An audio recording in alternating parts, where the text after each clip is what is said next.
महेंद्र सिंह धोनी भारतीय टीम के सबसे सफल कप्तान रहे हैं और आईपीएल में भी वो एक सफल कप्तान साबित हुए। अगर उनके रिकॉर्ड को देखें तो धोनी के पास 3 आईसीसी खिताब जितवाने का रिकॉर्ड है, उनके नाम कई आईपीएल ट्रॉफी जीतने का रिकॉर्ड है और इसके साथ साथ और भी कई ऐसी उपलब्धियां हैं महेंद्र सिंह धोनी की जिनकी बराबरी करने की कोई सोच भी नहीं सकता या जिनकी बराबरी कोई कर भी नहीं सकता। आसान नहीं होगा ऐसा। लेकिन महेंद्र सिंह धोनी ने जब 2020 में आईपीएल सीजन के दौरान एक बयान दिया, उस बयान को लेकर काफ़ी विवाद खड़ा कर दिया गया।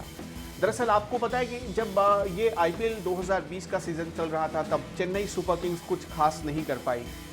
तो एक मैच के बाद जो राजस्थान रॉयल्स के खिलाफ खेला गया था उसमें कई युवा चेहरों को मौका मिला था, लेकिन युवा चेहरे फ्लॉप हो गए।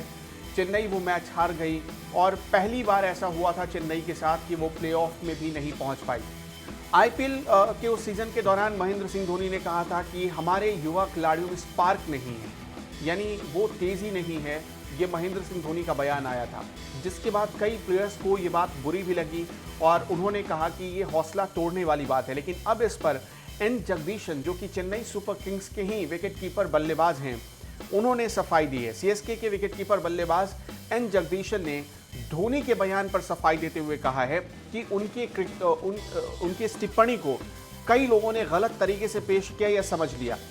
पिछले साल यूएई में जब आईपीएल में कई लोग खेल रहे थे, आए वहां पर, तब उन्होंने धोनी ने कहा था उसे पूरी मीडिया में गलत तरीके से पेश किया गया। एमएस धोनी ने राजस्थान के हाथों 7 विकेट से मैच हारने के बाद कहा था कि युवाओं को कुछ मौके दिए गए थे, हो सकता है कि उनमें उस तरह की चिंगारी नहीं दिखी जिसके आधार पर यह कहा जा सके कि सीनियर खिलाड़ियों को हटाकर उन्हें जगह दी जाए।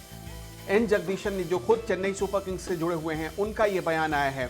जगदीशन का दावा है कि ईमानदारी से अगर मैं बताऊं तो महेंद्र सिंह धोनी के इस बयान को लोग समझ ही नहीं पाए। उनका मतलब ये था कि अगर हम सीनियर प्लेयर्स को हटाकर उनकी जगह युवा प्लेयर्स को लाए तो हमारे पास कोई वजह नहीं बचती, क्योंकि युवा प्लेयर्स अच्छे फॉर्म में नहीं हैं, अच्छा खेल नहीं पा रहे, इसलिए ज़रूरी है कि उनकी जगह सीनियर प्लेयर्स को ही ज़्यादा से ज़्यादा मौके मिले। इन जगदीशन ने एक तरीके से महेंद्र सिंह धोनी का बचाव किया है। खैर, 2020 का सीज़न तो चेन्नई सुपर किंग्स के लिए बहुत बुरा रहा, एक बुरे सपने की तरह रहा। लेकिन 2021 का जो सीज़न चल रहा था, जिसमें चेन्नई सुपर किंग्स ने 7 मुकाबले खेले थे और उनमें से 5 मुकाबलों में इस टीम को जीत मिली थी। इस बार बहुत बेहतरीन खेल रही थी टीम और उम्मीद थी कि फाइनल तक ये टीम पहुंचेगी। जो सीएसके के फैंस हैं वो भी यही चाह रहे थे। खैर, अब तो ये भी कहा जा रहा है, कयास लगाए जा रहे हैं कि ये जो पूरा आईपीएल है इसका हम पार्ट 2 देख सकते हैं। इंग्लैंड में ये पार्ट 2 हो सकता है सितंबर के महीने में और इसकी पूरी तैयारी बीसीसीआई की तरफ से कर दी गई। अगर ऐसा होता है तब सीएसके का प्रदर्शन कैसा होगा, फैंस को इसका इंतज़ार है।